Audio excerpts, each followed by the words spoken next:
La question, c'est comment construire un écosystème vertueux où les jeunes talents puissent soutenir les startups et inversement. Je suis un entrepreneur. Un certain nombre d'entre vous sont des entrepreneurs. On a finalement le même challenge que le jeune qui veut partir. L'internationalisation, comment est-ce qu'on va faire?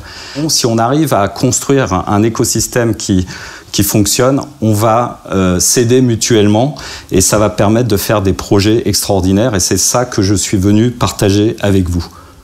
La structuration du business model, elle se fait nécessairement localement, mais à un moment donné, dès que vous êtes sorti de la phase prototypage et vous êtes en train de monter l'usine, l'usine doit être globale. Elle doit tout de suite intégrer la dimension internationale. Comment trouver des modèles qui vont permettre de m'internationaliser à faible coût? C'est ça, finalement, le problème. Et au-dessus, vous avez cette phrase, dites-moi qui vous recrutez et je vous dirai dans 5 ans où vous êtes. C'est très important. Et si je recrute que des Rouennais, mais on sera à Rouen dans 5 ans, il n'y a pas de problème. On ne va pas aller plus loin que la Normandie. Mais si j'ai le monde entier dans ma boîte, je vais commencer à travailler très vite avec le monde entier.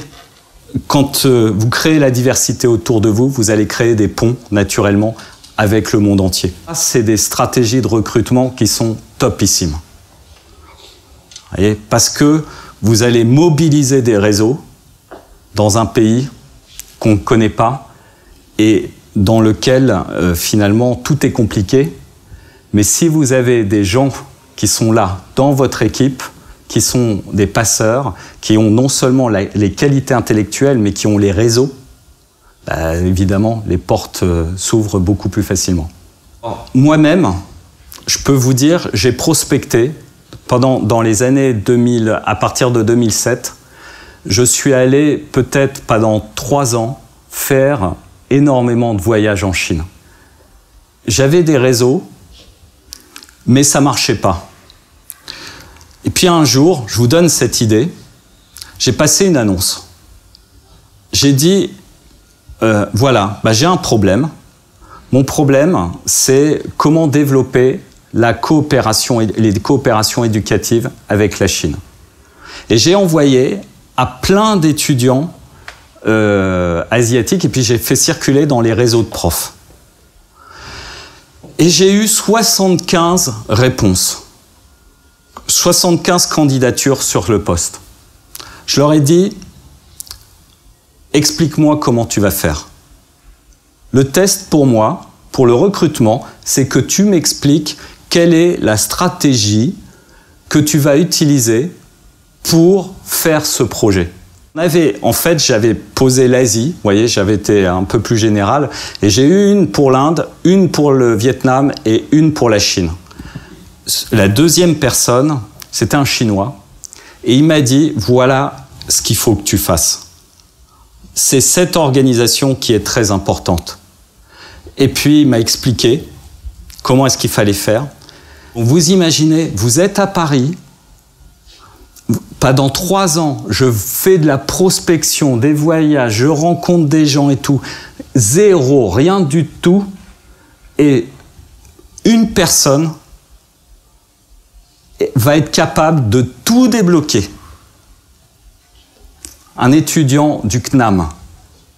Je crois que c'est quelque chose sur lequel on peut véritablement travailler et stimuler ça. Vous avez des tas de jeunes aujourd'hui qui font des stages, qui font des expériences à l'étranger. Bon, si on travaille avec eux pour les coacher, pour les guider, on peut avoir un véritable réseau d'ambassadeurs de nos sociétés, de nos startups à l'étranger pour pouvoir identifier des partenariats, repérer des gens qui sont intéressants, les envoyer un peu comme des éclaireurs. Ce programme EasyPass aujourd'hui qu'on essaye de promouvoir, de développer, on l'aide dans ce programme à trouver du travail à l'international. Mais trouver du travail à l'international, c'est comme trouver des clients. Bon, dans chaque pays, il y a une solution administrative, mais le jeune, il est sur place. Il est sur place. Il a un cadre. Alors, ce que chaque start-up peut proposer, ou chaque société, c'est tout simplement de confier une mission de prospection. Et puis, il faut trouver un modèle d'intéressement aux résultats. Dans ma société, quand je travaille avec des gens, je dis, ce qui est important, c'est qu'on démarre et puis on voit comment ça se passe. Est-ce que la relation, elle est bénéficiaire pour chacun, évidemment. Et à partir de là, on continue.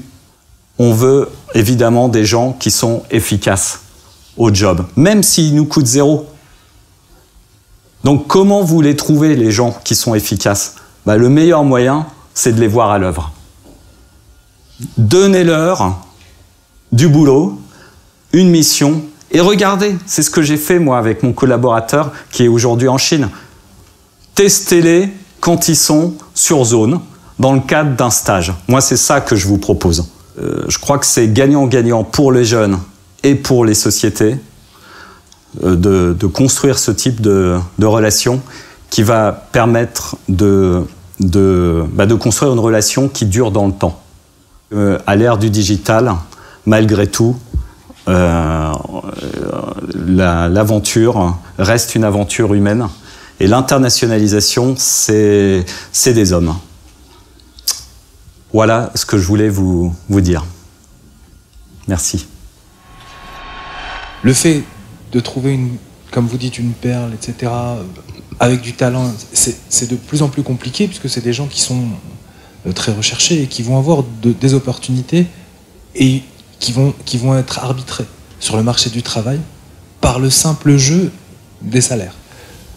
Votre loupe est concentrée peut-être sur des personnes qui, en fait, pour un certain nombre de gens, ont de la valeur, mais il faut regarder, c'est qu'il y a d'autres hommes qui peut-être ont plus de valeur. Il faut regarder les gens, pas forcément comme on va naturellement les regarder. La vie est comme ça. Comme moi, ce matin, j'ai fait une erreur, vous voyez. J'ai vu ces étudiants, je me suis dit, oula, celles-là, elles n'ont aucun intérêt. En fait, c'est peut-être eux les clients. Et le plus simple, moi, j'ai pas une méthode, je peux pas vous dire, tiens, lui, non, ça marche pas comme ça. Je dis, explique-moi comment tu fais.